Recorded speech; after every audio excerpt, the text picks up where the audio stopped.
School trip, जहां सभी बच्चे हंसी खुशी मौज मस्ती करते हुए जा रहे थे। लेकिन आगे उनके साथ कुछ ऐसा हुआ कि वो स्कूल ट्रिप मौत की ट्रिप में बदल गई।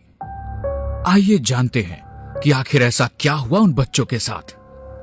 स्कूल के बच्चे ट्रिप के लिए जा रहे होते हैं। रात के समय रास्ते में बस को एक झटका लगता है, जिससे नेहा सामने बैठी एक औरत के पास आ जाती है और उसके गोद में सोए उसके बेटे का चेहरा देख लेती है, जो कि एक कंकाल था और उसके चेहरे पर कीड़े रेंग रहे थे।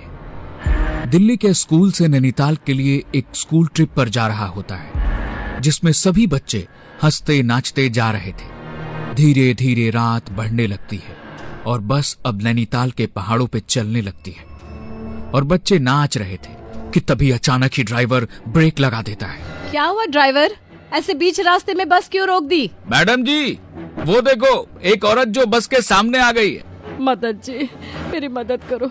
मेरा घर ऊपर पहाड़ी की तरफ है और रात काफी हो गई है। मुझे भी बस में बिठा लो, मेरा बच्चा काफी छोटा है, मदद करो मेरी। टीचर बाकी सभी टीचर से बात करके उस औरत को बस में बिठा लेती है। उसी बस में नेहा अपनी दोस्त पूजा और उसके भाई रोहन के साथ इस ट्रिप पे आई थी।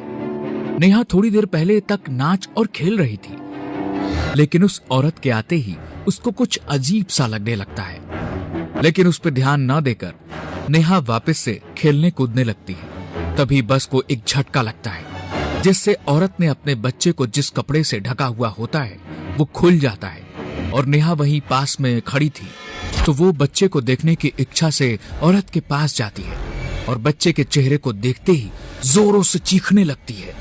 क्या हुआ नेहा? मैम, वो बच्चा कंकाल।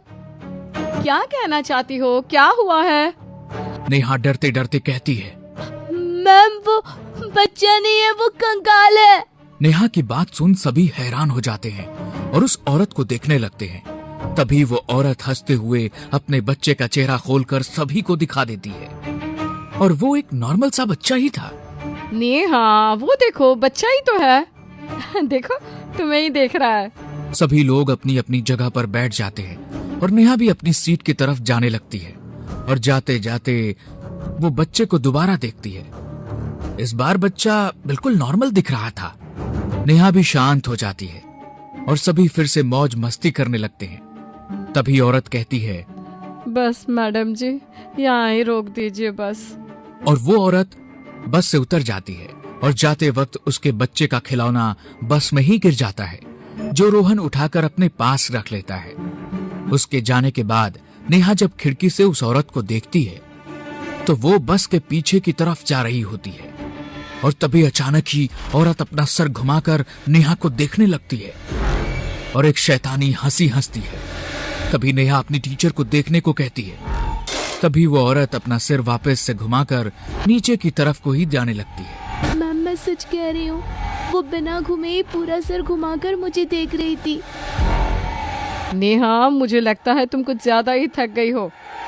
और इतनी ही देर में बहुत तेज आवाज होती है और बस एक बार फिर रुक जाती है। क्या हुआ? ये कैसी आवाज थी? मैम, वो बस का एक टायर पंचर हो गया है, अब तो ये कल ही ठीक होगा।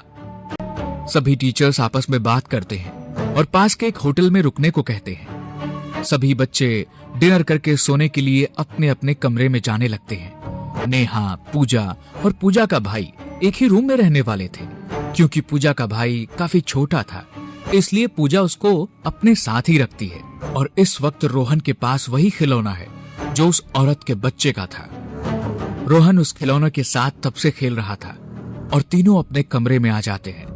कमरा बहुत सुंदर था और उनके कमरे की खिड़कियों से हल्की हल्की ठंडी हवा आ रही थी। नेहा खिड़की से बाहर देखने लगती है। चल नेहा, सोते हैं, मुझे बहुत जोरों की नींद आ रही है।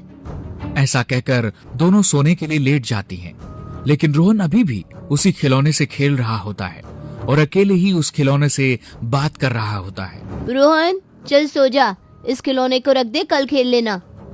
रोहन ने जैसे कुछ सुना ही ना हो। इस बात से पूजा चिढ़ जाती है और रोहन के पास जाकर उसका खिलौना उसी खिड़की के बाहर फेंक देती है। रोहन गुस्से में पूजा को देखने लगता है और एकदम से चीखने लग जाता है। मेरा खिलौना दो, मेरा खिलौना दो, मेरा खिलौना दो। क्या हुआ इसको, ऐसे क्यों बोल रहा है ये तो मुझे भी नहीं मालूम।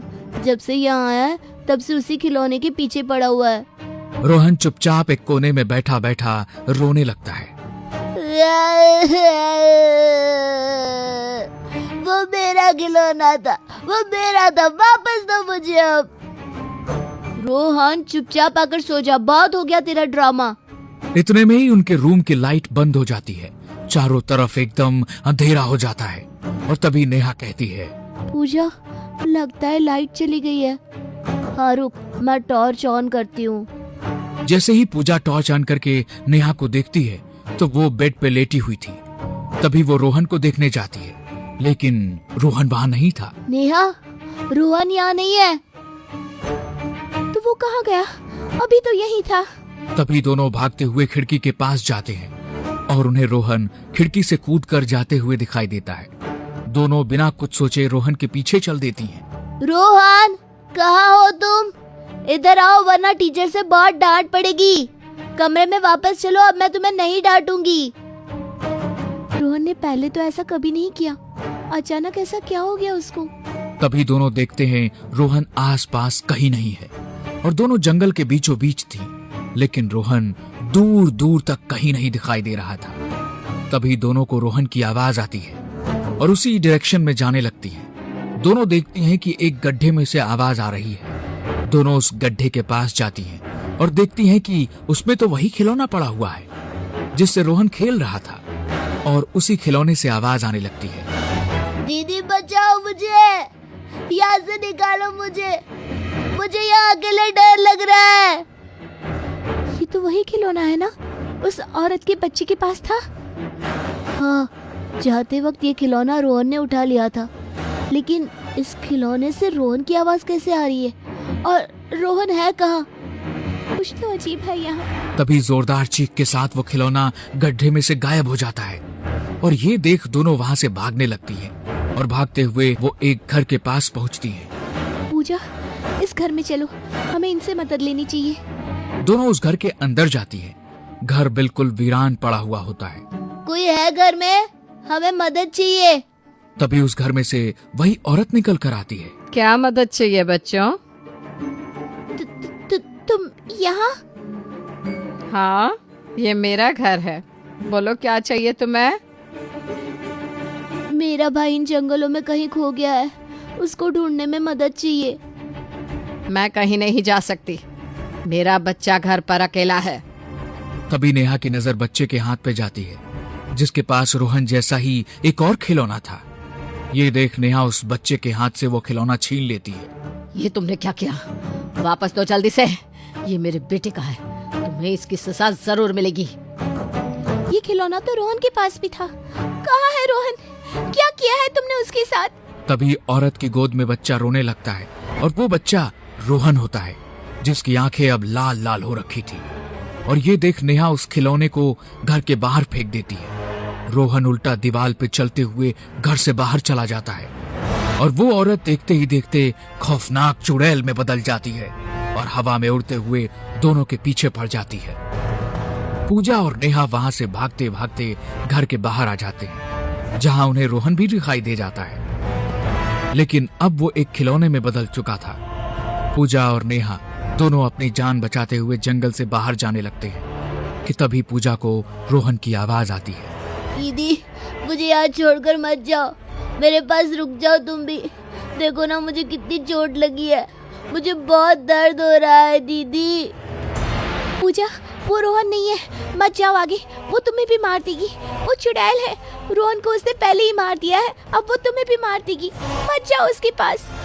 नहीं, वो रोहन है, मुझे बुला रहा है, मुझे उसके पास जाना है। वो देखो, वो रोहन है, उसको कितनी चोट लगी है। और पूजा रोहन के पास जाती है। तभी वहाँ वही औरत आ जाती है और पूजा और रोहन को अपने साथ उड़ाकर ले जाती है। ये देख नेहा वहाँ से भागने लगती है और भागते भागते रोड पे आ जाती है और थक कर बेहोश हो जाती है। और अगले दिन वह जब उठती है तो देखती है कि जंगल से पूजा और रोहन दोनों की डेड बॉडी मिली है। किसी को मालूम नहीं होता कि आखिर दोनों के साथ क्या हुआ था।